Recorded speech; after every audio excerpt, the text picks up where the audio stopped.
Bom dia, querido irmão, querida irmã, a paz do nosso Senhor Jesus Cristo. Prazer tê-lo conosco na manhã desse domingo, dia 9 de junho de 2024.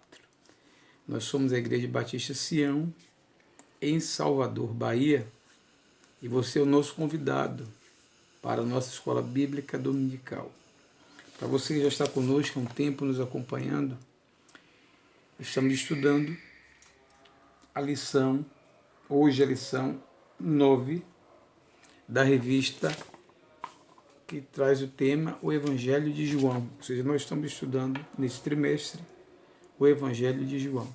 Já vimos muitas coisas no Evangelho de João, o modo diferente como João trata a pessoa de Jesus, apresenta Jesus.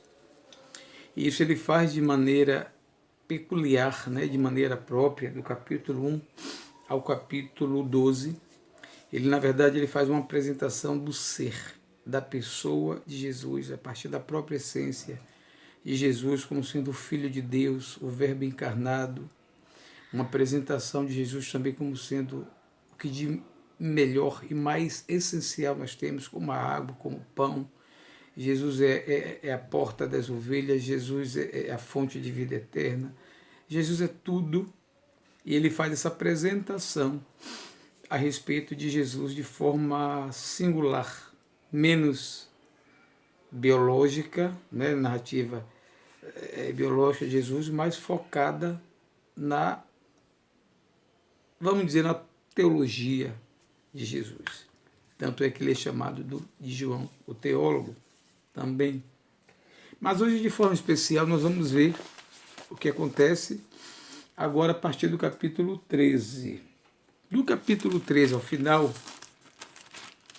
do Evangelho de João, ele não foca apenas na pessoa de Jesus, mas nos eventos, nos fatos alusivos aos finais, ao final da vida de Jesus aqui antes da crucificação. Então, a partir de hoje, desse capítulo, até o final, vai da Páscoa até a sua ressurreição.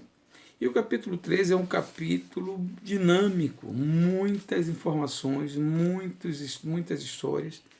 Tanto é que o autor da lição dá o tema de um momento difícil. Na verdade, no capítulo 13 tem um fato, que nós vamos ver daqui a pouquinho, que faz alusão a esse tema. Abra sua Bíblia no Evangelho de João, capítulo 13. Acompanhe a leitura, por favor. Diz assim: ora, antes da festa da Páscoa, sabendo Jesus que era chegada a sua hora de passar deste mundo para o Pai, tendo amado aos seus que estavam no mundo, amou-os até ao fim. Durante a ceia, tendo já o diabo posto no coração de Judas Iscariotes, filho de Simão, que traiça Jesus, sabendo que que o Pai tudo confiara em suas mãos, e que ele viera de Deus e voltava para Deus. Levantou-se na ceia, tirou a vestimenta de cima e, tomando uma toalha, cingiu-se com ela. Depois deitou água na bacia a passar e passou a lavar os pés aos discípulos e a enxugar-lhe com a toalha com que estava cingido. Aproximou-se, pois, de Simão Pedro, e este lhe disse: Senhor, tu me lavas os pés a mim? Respondeu-lhe Jesus: o que eu faço não sabeis, agora compreendê-lo-ás depois. Disse-lhe Pedro: nunca me lavarás os pés. Respondeu-lhe Jesus: se eu não lavar, não tens parte comigo. Então Pedro lhe pediu: Senhor, não somente os pés, mas também as mãos e a cabeça. Declarou-lhe Jesus: quem já se banhou não necessita de lavar senão os pés, quantos mais está todo limpo. Ora, vós estáis limpos, mas não todos, pois ele sabia quem era o traidor. Foi por isso que disse: nem todos estáis limpos. Nós temos aqui essa primeira parte, que nós chamamos de cerimônia dos lava-pés. A Páscoa era uma festa, a mais importante festa dos judeus, E Jesus estava vivendo o que ele chama de momentos finais. Ele sabia que seria a última festa da Páscoa, logo após ele sabia também que ele seria crucificado. O próprio texto diz que ele sabia qual era a sua hora de passar deste mundo para o Pai. Então Jesus se reúne com os seus discípulos para a ceia. E era comum naquela região, né? Estamos falando da Palestina, Israel, há 2000 anos atrás, região desértica, árida, muito calor, muita poeira nas estradas, não havia calçamento. Então, quando as pessoas se reuniam para a ceia, um jantar, né? A ceia, uma comemoração com alimento, com fraternização, era comum, ao chegar na casa do anfitrião, a pessoa ser recebida por um empregado. Esse empregado portava uma bacia com uma toalha e, em sinal de consideração e respeito, lavava os pés daquelas pessoas que vinham provavelmente andando depois de alguns dias. O interessante é que Jesus ele toma essa missão para si. Um fato importante é que não há sinal de que alguém se antecipou a fazer isso. Estranho. Mas diz o texto que Jesus toma essa ação, ele resolve fazer isso, né? Tomando uma toalha, cingiu-se com ela, depois deitou água na bacia e passou a lavar os pés dos discípulos e enxugá-los com a toalha com que estava cingido.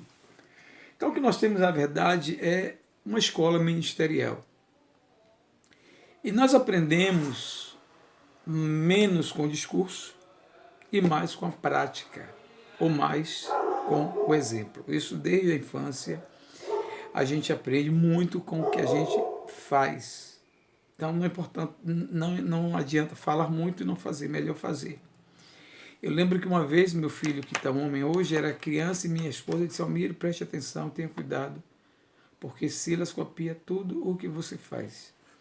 Eu lembro que às vezes eu me arrumava domingo para ir para a igreja, quando eu via Silas também tinha procurado uma roupa parecida com a minha. É claro que é a fase da criança em que a criança vê o pai como super-herói, a psicologia explica isso. Então a gente ensina muito pelo exemplo. O exemplo é fundamental. E Jesus aqui então quer ensinar aos seus discípulos algo que é importante na vida de toda e qualquer pessoa, especialmente se essa pessoa é crente em Jesus Cristo. Eu estou falando da humildade. Jesus ali, ele era com certeza a pessoa mais importante daquela casa. Era para que as pessoas estivessem procurando ele para fazer isso, lavar os pés dele. Provavelmente ninguém se adiantou, ele disse: não, vou dar um exemplo, vou aplicar uma lição. E ele toma uma bacia, uma toalha, e ele começa a lavar os pés dos seus discípulos, provavelmente de outros convidados. E aquilo causou um espanto, porque não era comum uma pessoa convidada a fazer tal coisa. Mas isso mostra, na verdade, o que Jesus, desde o início, afirma e que nós precisamos aprender. Ele diz que o Filho do Homem veio para servir. Ao contrário do que muitas pessoas pregam e ensinam, né? Nós que somos um povo colonizado, que temos uma certa dificuldade em servir ao outro, porque fica parecendo que estamos sendo rebaixados, humilhados. Do contrário, Jesus nos prega um evangelho onde servir ao próximo em amor não é sinal de inferioridade, é sinal de grandeza. É um gesto que sai do coração. Não foi uma forma que ele procurou para se exibir, para mostrar: eu sei fazer isso. Não, ele queria, na verdade, mostrar através do exemplo o que nós precisamos fazer na vida uns dos outros. Precisamos, irmãos, aprender a ter a humildade de Jesus. Filipenses capítulo 2 vai falar sobre isso. Que ele não teve por usurpação ser igual a Deus, mas tomou a forma de homem, né? Aniquilou-se, tomou a forma de homem e veio até a cruz. Então essa atitude de Jesus demonstra que nós, finitos, falhos, imperfeitos, muitas vezes nos julgamos superiores e achamos que uma atitude dessa não é uma atitude para uma pessoa, é para uma pessoa que nós julgamos inferior. Então nós precisamos aprender. E esse olhar não é apenas um gesto simbólico, como alguns repetem anualmente na festa da Páscoa, a chamada cerimônia dos lava-pés. Não adianta, isso é bobagem. Precisamos lavar os pés uns dos outros no dia a dia. E quando eu digo lavar os pés, não é no sentido real, no sentido figurado, ou seja, atentar para a necessidade do outro. Os pés, comumente, os nossos, que normalmente andamos calçados, pisamos em piso de cerâmica, mas no passado os pés eram rachados, rachaduras, feridas. E quando você tem um pé aliviado, quando você que pode, por exemplo, vai um podólatra para cuidar do pé, sabe o que é um benefício de desencravar uma unha, de ir ralar, tirar aqueles cascões do pé. Imagine você no deserto, depois de uma caminhada, ter alguém lhe receber com água, com a bacia, e dizer, senta aí, e dar aquela lavada e passar, depois enxugar. É um benefício. Mas isso não é... Se eu fizer isso hoje, não sei se vai mudar muita coisa na vida de uma pessoa, não. Mas no dia a dia nós estamos também com pessoas, e nós somos essas pessoas. Como eu falei, com rachaduras. Não no pé, mas rachaduras na alma, no coração, feridas. E precisamos de pessoas, e nós também precisamos ser essas pessoas que vão levar conforto para as pessoas que estão com esses pés ou qualquer outro tipo de dificuldade. Essa é a lição que ele nos ensina. E essa lição não foi tão fácil de ser compreendida, porque Pedro, né, o discípulo mais afoito, ele achou que não era digno, né, quando ele diz aqui, ele faz uma interrogação, Pedro achou um absurdo, ele diz, tu lavas os pés a mim? E Jesus, no versículo 7, diz, o que eu faço não sabes agora, compreendê-lo-ás depois. É justamente isso. Aqui ele está dizendo que assim como ele deu, né, de uma forma simples, se doou fazendo isso, ele estaria doando a própria vida na cruz, em sacrifício por mim e por você. E por Pedro, Pedro não entendeu. E Pedro não entendeu que era apenas os pés. Pedro queria lavar outras partes do corpo. Jesus disse, olha, basta o pé. Então, são lições que nós aprendemos nesse capítulo 13, a primeira é sobre essa, que é a cerimônia de lava-pés. Não se ficar apenas numa cerimônia anual, reunir pessoas e lavar os pés, como algumas igrejas fazem, não muda. O importante é você entender a mensagem, o contexto, o que quer dizer isso. Isso quer dizer que nós hoje somos chamados para lavar as feridas, os pés uns dos outros. No sentido emocional, no sentido espiritual, também, se preciso for, no sentido real, lavar os pés uns dos outros, atender, atentar, olhar para o próximo, considerando o próximo superior a si mesmo. É o grande mistério. Nós, cheios do nosso eu, do nosso orgulho, muitas vezes precisamos descer. Lembra de Naamã, um grande general da Síria? Teve que descer, se humilhar, teve que se banhar 7 vezes no Rio Jordão, e ele achou um absurdo, porque o rio que ele tinha no país dele era melhor. Mas a vida é assim, precisamos aprender. E como carecemos hoje de pessoas humildes? Pessoas simples, humildes, que ajudam as pessoas, que são solícitas, que são solidárias, sem que cause uma comoção nacional, que às vezes a gente acha um absurdo, né? E vai para a televisão, vira notícia, vai para o WhatsApp, vai para as redes sociais, quando, por exemplo, alguém encontra uma carteira com dinheiro ou sem dinheiro, com o nome da pessoa, com o endereço, com tudo, entrega. Uma pessoa que faz um gesto desse hoje num país como o nosso é tido como um herói nacional. Recebe até medalha. Então são os valores que nós estamos perdendo, né? Invertendo a gentileza para com o próximo, seja ele qual for. Não precisa ser apenas os domésticos da fé, não. A começar dos domésticos da fé. Então que através desse exemplo você consiga, né, viver de forma humilde, semelhante a Jesus. Dos versículos 21 ao 30, aí a coisa muda de configuração. Talvez seja por isso que o tema da lição seja chamado momento difícil. Dita essas coisas, o versículo 21 vai dizer: angustiou-se Jesus em espírito e afirmou: em verdade vos digo que um entre vós me trairá. Queridos, eu não sei se você já foi traído, se por uma pessoa, geralmente a traição vem por alguém que você ama. Se você não ama a pessoa, se for uma pessoa que você já espera, não é traição. Mas você receber traição de uma pessoa que você confia, convive, tem harmonia, tem amor, não deve ser uma situação fácil. Seja ela no âmbito das amizades, seja ela no âmbito do casamento, no contexto familiar. A traição é algo terrível. Mas diz o texto, no versículo 21, que Jesus estava em angústia. Outra coisa a ser considerado muito difícil, muito complexo.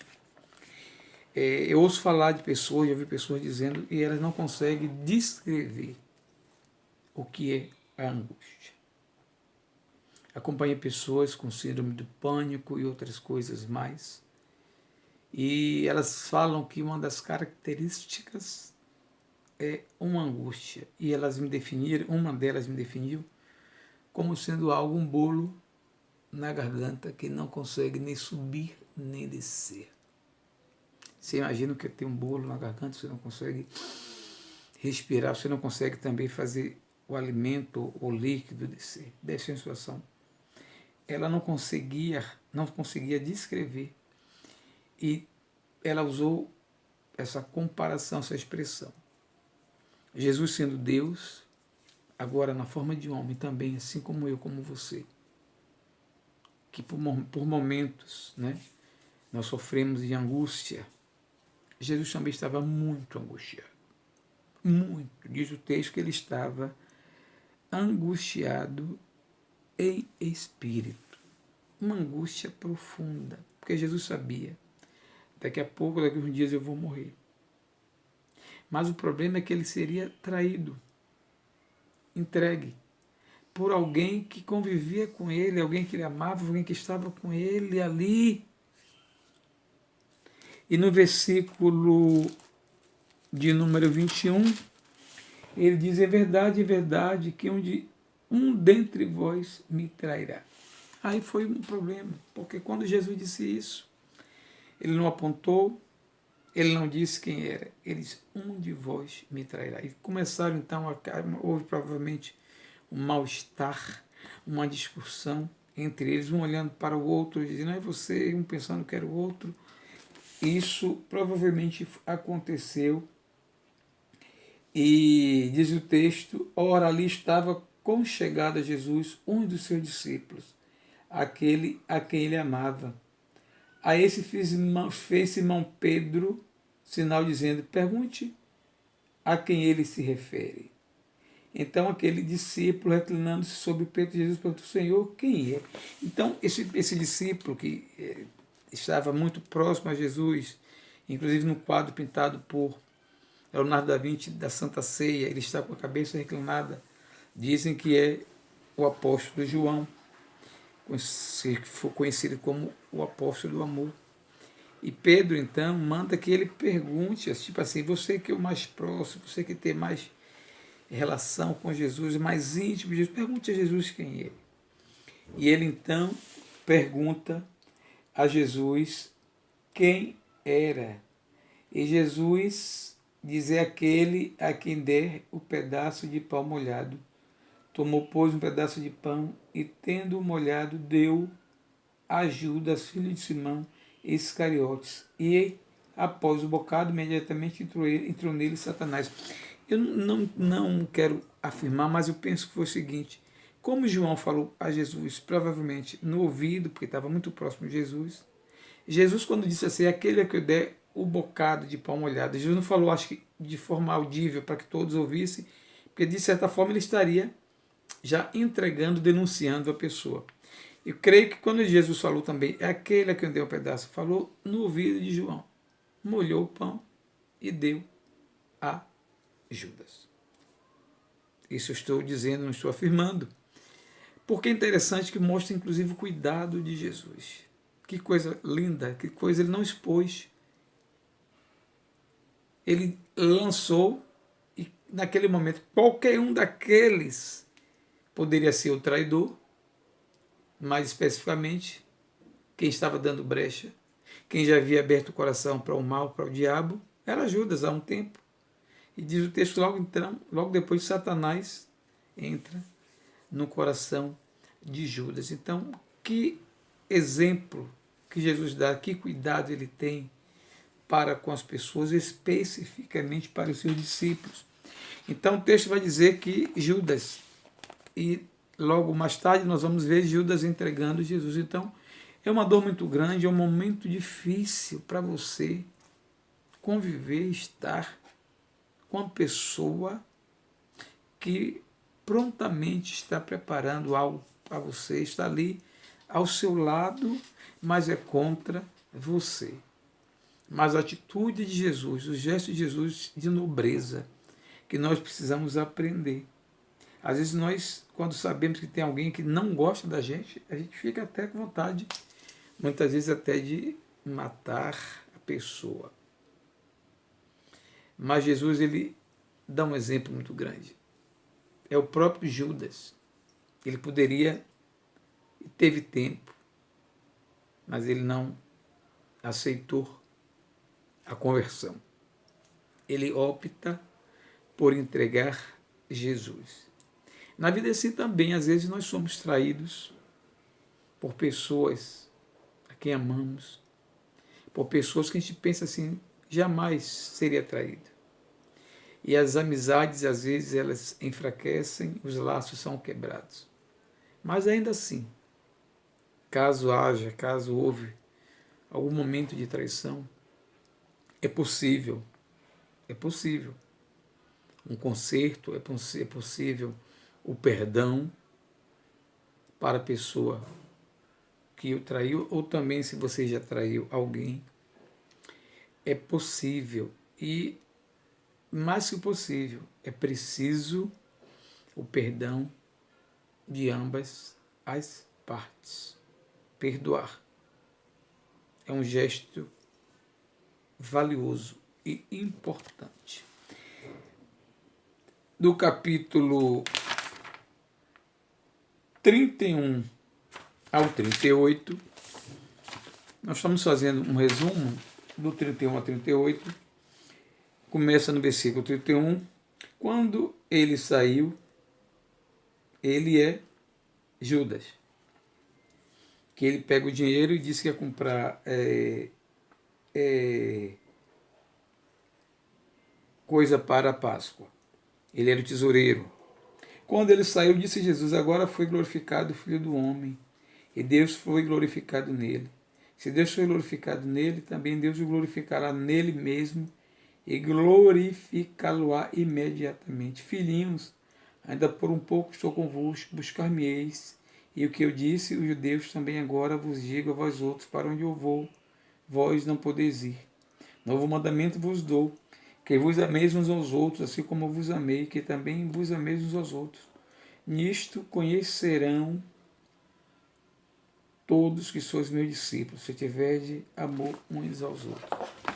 Nos momentos finais da vida de Jesus, já caminhando para ser crucificado, após já ter revelado, ter dito quem seria o seu traidor, Jesus entende que aquele momento era um momento já de glorificação, ou seja, o que para nós é considerado uma tristeza, uma derrota, em Jesus teve um efeito de glorificação, porque a morte dele, o sacrifício dele, resulta na glorificação própria, porque ele vai ressuscitar, e na glorificação do Pai, porque ele cumpre o que Deus determina para a vida dele como filho. Então aqui nós entendemos com Jesus que em meio a um momento difícil como esse, interessante que ele dá instrução que nós devemos nos amar. Não é hora de discussão, não é hora de briga, não é hora de condenação, é hora de amar. Essa palavra hoje é importante nos dias atuais, os dias marcados pelo desamor. Eu tenho até essa palavra. É hora de amar, é hora de nos amarmos uns aos outros, como eu vos amei. Jesus ainda diz a condição, não é de qualquer maneira, não é de qualquer jeito, é como eu vos amei, ou seja, eu dei, estou dando a minha vida por vocês. O amor de vocês não pode ser menor do que esse, é um amor de entrega uns pelos outros. Isso ele está dizendo aos discípulos, dizendo no momento agora de vocês se amarem. Por quê? Eu vou partir. É a mesma coisa quando uma mãe, um pai está prestes a morrer, reúne os filhos e diz: não é hora de vocês brigarem. Agora é hora justamente de vocês se unirem. Porque é o momento que nós teremos a falta de uma pessoa muito importante, valiosa. E é comum as pessoas, no momento de perda, de luta, de dor, entrarem em desarmonia. Mas Jesus ensina o contrário. Esse é o momento da harmonia. É o momento que você precisa se unir.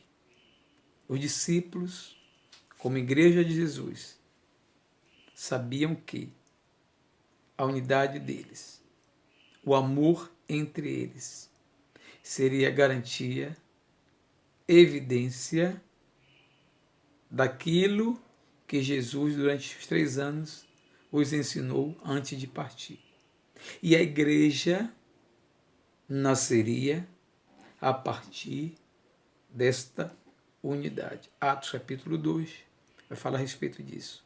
Então, esse amor que Jesus fala e pede que eles tenham, foi o amor que fundamentou o crescimento do número de discípulos, futuramente o crescimento da igreja, porque eles agora estavam imbuídos dessa mensagem.